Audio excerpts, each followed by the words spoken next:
Hello guys. Hello. Actually में देखिए, मेरा एक वीडियो मैंने पहले भी लॉन्च किया था, शायद आपने देखा नहीं देखा। ये मेरा सेकंड वीडियो है और मैं इसमें आपको बताना चाह रही हूँ कुछ जनरल पॉइंट्स बताना चाह रही हूँ और जनरल व्यूज़ दे रही हूँ मैं कि शायद आप लोगों को कहीं माइंड में क्लिक हो जाए। क्योंकि देखिए, आपने शायद बहुत से लोगों ने इकोनॉमिक्स पढ़ा हो सकता है कुछ लोगों ने नहीं भी पढ़ा हो, लेकिन हर किसी को नहीं पता होता। कुछ लोग ऐसे सर्कल में रहते हैं जहाँ उन्हें सब कुछ पता चल जाता है। ठीक है, उस सर्कल के थ्रू कुछ ना कुछ डिस्कशन होता रहता है और उन्हें उस चीज़ की नॉलेज आ जाती है, चाहे उस चीज़ को उन्होंने कभी अपनी लाइफ में जाना है या नहीं जाना, पढ़ा है या नहीं पढ़ा। ओके, तो देखिए मैं आपको बता रही हूँ क्योंकि देखो, मोनेटाइजेशन ये एक बहुत ही इम्पोर्टेंट चीज़ है। अगर हम अपनी मनी को अच्छी तरह से कहीं उसका इस्तेमाल करते हैं तो हमें लाइफ लॉन्ग हमें बहुत अच्छे रिजल्ट्स मिलते हैं। लेकिन अगर हमें इतनी नॉलेज नहीं होती है, हम हमारे अंदर कोई डर होता है, हम उसे नहीं कर पाते। ठीक है, हमारे मन में वो डर हमें वो काम करने के लिए नहीं देता, वो मना करता है। ठीक है, तो लेकिन अगर इंसान के डाउट्स क्लियर हो जाते हैं तो वो उसी चीज़ को करने की कोशिश करता है, और जब वो उस चीज़ को करने की कोशिश करता है तो उसे बहुत अच्छे रिजल्ट्स मिलते हैं और उसे प्रॉफिट होता है और लाइफ उसकी बहुत हैप्पी हैप्पी हो जाती है। ठीक है, success is happiness, success is life, success is everything. Okay, तो और सक्सेस जो सा है बहुत सी जगह पे जो सा होता है हमें पैसे से ही मिलता है। कि कहाँ आप देखो, एक एग्ज़ाम्पल लो कि एक रेडी वाला है। ठीक है, उसने अपने फ्रूट या सब्जी की कोई भी उसने चॉइस कर लिया, उसने वो आइटम्स रखी और वो फेरी लगाता रहता है। और उसके बाद क्या होता है, उसे जो प्रॉफिट होता है उसे वो थोड़ा थोड़ा कहीं इन्वेस्ट करता है, ज़्यादा हो जाता है तो फिर उसे जब उसके इस लाइक हो जाता है तो वो कहीं रेडी से कहीं अपना एक जो है आप दुकान लेने की कोशिश करता है, चाहे रेंट पे ही लेता है। एकदम से तो शायद कोई नहीं परचेज़ कर पाएगा जो आजकल रेट्स चल रहे हैं, तो वो उस तरह से मैनेज करता है। और अगर वो माइंडेड इंसान है तो आप देखिए, वो शाम का टाइम में कहीं जैसे मोमोज वाले होते हैं या गोलगप्पे वाले होते हैं, उसको कहते हैं हाँ भाई ये मेरी शॉप के आगे तो खड़ा हो सकता है, उससे भी वो 500 रुपये रोज़ की अर्निंग ले सकता है ना। तो ये क्या है, ये एक उसका माइंड है, माइंड ब्लोइंग आइडिया। अगर उसके दिमाग में ऐसा ना हो, कहने ये दुकान मेरी है, मैं इसके आगे किसी को क्यों रखूँगा, मैं नहीं खड़ा होने दूंगा, तो आप सोचो उसे वो अर्निंग्स भी नहीं मिलेगी और उसकी जो दुकान चल रही है वो तो चल रही है, जो ग्राहक उससे सब्जी लेने के लिए आ रहे हैं वो वहाँ गोलगप्पे मोमोज भी खा सकते हैं। उसने जिसको दिया उसका भी काम चल रहा है और उसे side by side extra earning भी आ रही है। अब देखो मैं आपको बताती हूँ, इंश्योरेंस। इंश्योरेंस बहुत अच्छी चीज़ है, आप लोगों को भी पता होगा, है ना। जो सरकारी LIC है, आप वो भी जानते हैं, जो इंडिया की नंबर 1 कंपनी, और बाकी सब भी जो हैं रजिस्टर्ड हैं, आप वो भी जानते होंगे, है ना। लेकिन बहुत से लोग उन कंपनीज में इन्वेस्ट नहीं करना चाहते, लेकिन वो उनकी मेंटेलिटी है, ऐसा कुछ नहीं है। क्योंकि देखो, इंश्योरेंस का 95% जो सा होता है वो इंडिया में ही रहता है और 5% जो सी है बाहर की कंपनी लेके जाती है, अगर टाई अप भी होता है तो। लेकिन इसलिए ऐसा कोई नहीं है। लेकिन मैं आपको खैर इंश्योरेंस के बारे में नहीं बता रही हूँ, मैं आपको बता रही हूँ जैसे मान लो आपने कोई इंश्योरेंस पॉलिसी ली। ठीक है, उसका टेन्योर रहा 5 ईयर, 10 ईयर्स, 15 ईयर्स या 20 ईयर्स। आपने प्रीमियम पे कर दिया। प्रीमियम पे करने के बाद आपने क्या किया, उसको जो आपका जब मैच्योर हुई आपने ले लिया। लेने के बाद आपने उसे कहीं बच्चों की शादी में, पढ़ाई में, या अगर घर नहीं है तो उसमें लगा दिया, या कहीं किसी से कर्ज लिया होता उसमें डाल दिया। ठीक है, तो वो आपका पैसा सारा फिनिश हो जाता है। और आप देखो उसके बाद मैं बताती हूँ FD। मान लो आप ज़्यादा से ज़्यादा 50,000 की या 1 लाख रुपीज़ की FD कराते हैं, तो अगर वो कराते हैं उसको रख देते हैं कि बच्चों की शादी में कहीं काम आएगी। ठीक है, और वो रिन्यू होती रहती है, आपको इंटरेस्ट मिलता रहता है। आजकल तो खैर बहुत इंटरेस्ट कम हो चुका है, ओनली 5% या 6% ही रह गया है। तो देखो, वो भी जब मैच्योर हो जाती है, मैच्योर क्या हो जाती है, जब आपको ज़रूरत होती है बच्चे की शादी में या पढ़ाई में, जिस काम के लिए भी आप निकलवा लेते हैं, आपका फिनिश हो जाता है। लेकिन ये MLM कंपनीज और डायरेक्ट सेलिंग ऐसी कंपनी है जहाँ आप थोड़ा सा अमाउंट लगाते हो वन टाइम, उसके बाद आपको क्या होता है, इसी में प्रॉफिट होता है और वो आपका लाइफ लॉन्ग चलता रहता है। अगर मान लो आपको, सपोज करो मैं ही हूँ, मैंने लिया, मुझे ही कुछ हो जाता है, तो आगे क्या होता है, मेरे बच्चों के काम आएगा, है या नहीं? तो उसके बाद भी उन्हें रॉयल्टी इनकम आती रहेगी, ट्री बोनस आता रहेगा। कई कंपनीज ऐसी हैं कि जिनके आइडियाज़, जिनके प्लान्स जो से हैं, इनसे भी अलग हट के हैं। आपको उसमें अगर आप वन टाइम इन्वेस्ट कर देते हैं तो आप देखो उसमें आपको रिटर्न्स आने शुरू हो जाते हैं और बहुत अच्छे रिटर्न्स आते हैं। लेकिन अगर ज़रूरत है तो एक सोच की है, एक समझ की है, कि इंसान सोचे कि अगर मेरे को कोई बता रहा है तो मैं उसको वन टाइम ज़रूर ध्यान से सुनूँ, समझूँ। और ज़रूरी नहीं है कि आप डिसीज़न उसी टाइम लें, आप डिसीज़न 2 दिन बाद भी ले सकते हैं, ठीक है? और अगर आप उसको अच्छी तरह से सुन लेते हैं, समझ लेते हैं, उसके बाद आप देखिए, आपने जो थोड़े से पैसे लगाए उसमें, उसके बाद आपको कितनी अर्निंग्स आती है, कितनी तरह की आती है अर्निंग्स। और आप बताओ, वो आपका जो है लाइफ लॉन्ग चलता रहेगा। और कहीं इसमें इनकम्स ऐसी होती है जो अनलिमिटेड होती हैं, जिनका हम नहीं भी रहेंगे तो हमारे बच्चे, उसके बाद उनके बच्चे, वो सब ऐसे चलता रहता है, ठीक है? कई तरह की इनकम्स आती हैं, एक ही प्लान में हम लेते हैं 10 तरह की इनकम्स आती हैं। मान लो कुछ मोटी मोटी इनकम्स आती हैं और कुछ और छोटी छोटी भी इनकम्स आ जाती हैं। ज़रूरत है सिर्फ समझने की और उनको करने की, उसे अडॉप्ट करने की, ओके? बाकी आपकी मर्ज़ी है, मैं किसी को ये नहीं कहूँगी कि कोई ज़बरदस्ती करे, क्योंकि देखो हर किसी की अपनी सोच होती है। लेकिन अगर चाहे सोच चाहे जो भी हो, ठीक है, आज देखो जॉब है, लॉकडाउन में क्या था, किसी के पास कोई जॉब नहीं थी, सब जितने लोग कर रहे थे वो भी अनएम्प्लॉयड हो गए थे, या उनका क्या था, उनके कुछ परसेंटेज कट गया था, किसी का 15%, किसी का हाफ कट गया, कई लोगों को नौकरी से निकाल दिया गया। लेकिन मजबूरी थी लोग, उन कंपनीज वालों की भी, और लोग क्या करते, वो भी बेचारे मजबूर थे, लाचार थे, उन्हें भी छोड़ना था। जब उन्हें आगे से ही मना किया जा रहा तो कैसे कर सकते हैं? तो हमें कुछ ना कुछ साइड बाय साइड ऐसा काम करना चाहिए कि अगर मान लो भगवान ना करे किसी टाइम ऐसी नौबत आए, तो कम से कम हमारी साइड बाय साइड इनकम तो आ रही है ना।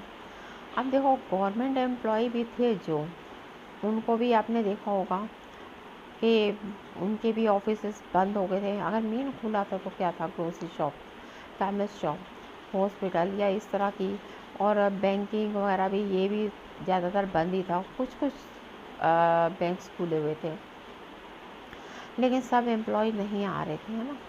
तो कोई पता नहीं होता किस टाइम क्या सिचुएशन हो। तो चाहे हम जॉब कर रहे हैं, हमें अच्छी अर्निंग्स आ रही है, मान लो 1 लाख रुपीज़ मंथली इनकम हमें आ रही है, हमें ज़रूरत नहीं है ये, इससे भी ज़्यादा आ रही है, लेकिन हमने इंश्योरेंस भी ले रखी है, सब कुछ है। लेकिन अगर हम साइड बाय साइड थोड़ा सा और एक रिस्क ले लेते हैं कि हाँ, यहाँ इन्वेस्ट कर दिया हमने, कि इसकी भी हमें अच्छी अर्निंग्स आएंगी, तो क्या बुराई है? Okay, bye. नेक्स्ट वीडियो में आपको और व्यूज़ दूँगी। प्लीज़ ज़रूर लाइक करिएगा और शेयर करिएगा अगर आपको पसंद आया तो। Hello guys, hello. एक्चुअली में देखिए, मेरा एक वीडियो मैंने पहले भी लॉन्च किया था, शायद आपने देखा नहीं देखा। ये मेरा सेकंड वीडियो है और मैं इसमें आपको बताना चाह रही हूँ कुछ जनरल पॉइंट्स बताना चाह रही हूँ और जनरल व्यूज़ दे रही हूँ मैं, कि शायद आप लोगों को कहीं माइंड में क्लिक हो जाए। क्योंकि देखिए, आपने शायद बहुत से लोगों ने इकोनॉमिक्स पढ़ा हो सकता है कुछ लोगों ने नहीं भी पढ़ा हो, लेकिन हर किसी को नहीं पता होता। कुछ लोग ऐसे सर्कल में रहते हैं जहाँ उन्हें सब कुछ पता चल जाता है, ठीक है। उस सर्कल के थ्रू कुछ ना कुछ डिस्कशन होता रहता है और उन्हें उस चीज़ की नॉलेज आ जाती है, चाहे उस चीज़ को उन्होंने कभी अपनी लाइफ में जाना है या नहीं जाना, पढ़ा है या नहीं पढ़ा। ओके, तो देखिए मैं आपको बता रही हूँ, क्योंकि देखो मोनेटाइजेशन ये एक बहुत ही इम्पोर्टेंट चीज़ है। अगर हम अपनी मनी को अच्छी तरह से कहीं उसका इस्तेमाल करते हैं तो हमें लाइफ लॉन्ग हमें बहुत अच्छे रिजल्ट्स मिलते हैं। लेकिन अगर हमें इतनी नॉलेज नहीं होती है, हम हमारे अंदर कोई डर होता है, हम उसे नहीं कर पाते, ठीक है। हमारे मन में वो डर हमें वो काम करने के लिए नहीं देता, वो मना करता है, ठीक है। तो लेकिन अगर इंसान के डाउट्स क्लियर हो जाते हैं तो वो उसी चीज़ को करने की कोशिश करता है, और जब वो उस चीज़ को करने की कोशिश करता है तो उसे बहुत अच्छे रिजल्ट्स मिलते हैं और उसे प्रॉफिट होता है और लाइफ उसकी बहुत हैप्पी हो जाती है, ठीक है। Success is happiness, success is life, success is everything. Okay, तो और सक्सेस जो सा है बहुत सी जगह पे जो सा होता है हमें पैसे से ही मिलता है। कि कहाँ आप देखो, एक एग्ज़ाम्पल लो कि एक रेडी वाला है, ठीक है।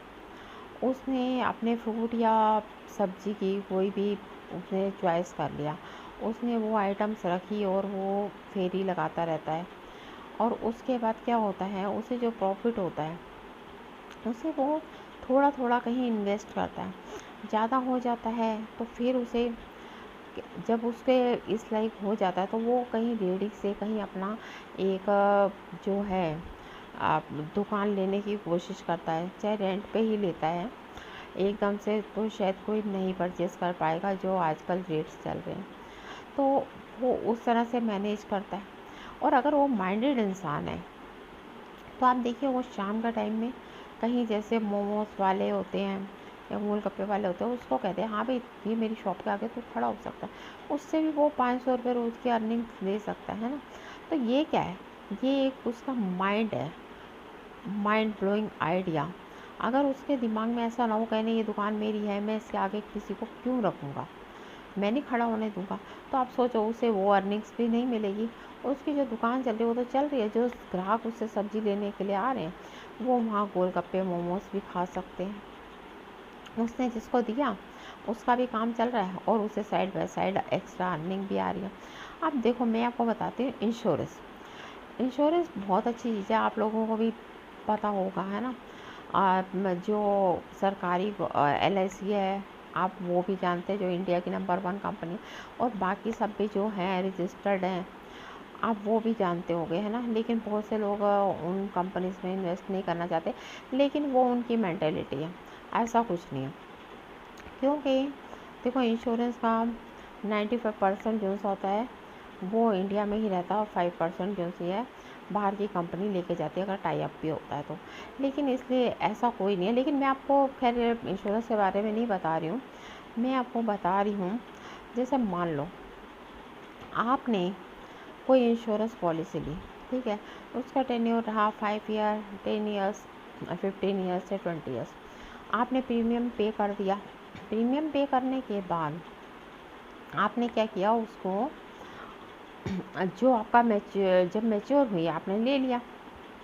लेने के बाद आपने उसे कहीं बच्चों की शादी में, पढ़ाई में, या अगर घर नहीं है तो उसमें लगा दिया, या कहीं किसी से कर्ज लिया होता उसमें डाल दिया, ठीक है। तो वो आपका पैसा सारा फिनिश हो जाता है। और आप देखो उसके बाद मैं बताती हूँ FD, मान लो आप ज़्यादा से ज़्यादा 50,000 की या 1,00,000 की FD कराते हैं, तो अगर वो कराते हैं उसको रख देते हैं कि बच्चों की शादी में कहीं काम आएगी, ठीक है। और वो रिन्यू होती रहती है, आपको इंटरेस्ट मिलता रहता है। आजकल तो खैर बहुत इंटरेस्ट कम हो चुका है, ओनली 5% या 6% ही रह गया है। तो देखो वो भी जब मैच्योर हो जाती है, मैच्योर क्या हो जाती है, जब आपको ज़रूरत होती है बच्चे की शादी में या पढ़ाई में, जिस काम के लिए भी है आप निकलवा लेते हैं, आपका फिनिश हो जाता है।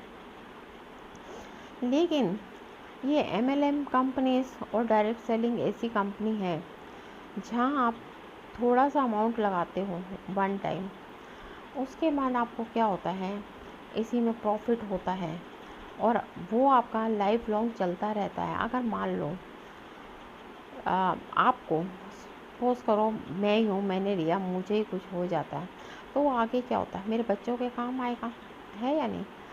तो उसके बाद भी उन्हें रॉयल्टी इनकम आती रहेगी, ट्री बोनस आता रहेगा। कई कंपनीज ऐसी हैं कि जिनके आइडियाज़, जिनके प्लान्स जो से हैं, इनसे भी अलग हट के हैं। आपको उसमें अगर आप वन टाइम इन्वेस्ट कर देते हैं तो आप देखो उसमें आपको रिटर्न्स आने शुरू हो जाते हैं और बहुत अच्छे रिटर्न्स आते हैं। लेकिन अगर ज़रूरत है तो एक सोच की है, एक समझ की है, कि इंसान सोचे कि अगर मेरे को कोई बता रहा है तो मैं उसको वन टाइम ज़रूर ध्यान से सुनूँ, समझूँ। और ज़रूरी नहीं है कि आप डिसीज़न उसी टाइम लें, आप डिसीज़न 2 दिन बाद भी ले सकते हैं, ठीक है? और अगर आप उसको अच्छी तरह से सुन लेते हैं, समझ लेते हैं, उसके बाद आप देखिए आपने जो थोड़े से पैसे लगाए उसमें, उसके बाद आपको कितनी अर्निंग्स आती है, कितनी तरह की आती है अर्निंग्स। और आप बताओ वो आपका जो है लाइफ लॉन्ग चलता रहेगा। और कहीं है इसमें इनकम्स ऐसी होती है जो अनलिमिटेड होती हैं, जिनका हम नहीं भी रहेंगे तो हमारे बच्चे, उसके बाद उनके बच्चे, वो सब ऐसे चलता रहता है, ठीक है? कई तरह की इनकम्स आती हैं, एक ही प्लान में हम लेते हैं 10 तरह की इनकम्स आती हैं। मान लो कुछ मोटी मोटी इनकम्स आती हैं और कुछ और छोटी छोटी भी इनकम्स आ जाती हैं। ज़रूरत है सिर्फ समझने की और उनको करने की, उसे अडॉप्ट करने की, ओके?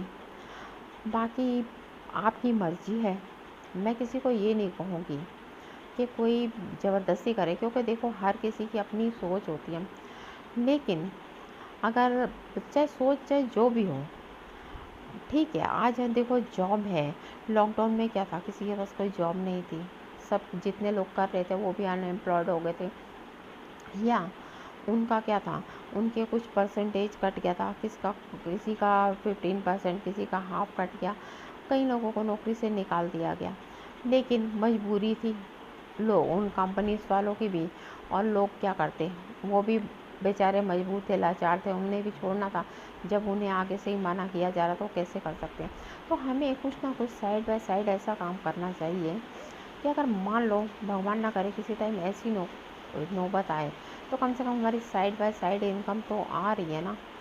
अब देखो गवर्नमेंट एम्प्लॉय भी थे जो, उनको भी आपने देखा होगा कि उनके भी ऑफिस बंद हो गए थे। अगर मेन खुला था तो क्या था, grocery shop, chemist shop, hospital या इस तरह की, और बैंकिंग वगैरह भी, ये भी ज़्यादातर बंद ही था। कुछ कुछ बैंक्स खुले हुए थे, लेकिन सब एम्प्लॉय नहीं आ रहे थे, है ना?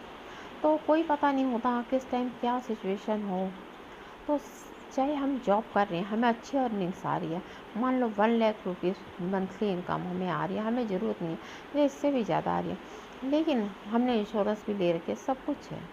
लेकिन अगर हम साइड बाय साइड थोड़ा सा और एक रिस्क ले लेते हैं कि हाँ यहाँ इन्वेस्ट कर दिया हमने, कि इसकी भी हमें अच्छी अर्निंग्स आएंगी, तो क्या बुराई है? Okay, bye. नेक्स्ट वीडियो में आपको और व्यूज़ दूँगी। प्लीज़ ज़रूर लाइक करिएगा और शेयर करिएगा अगर आपको पसंद आया तो।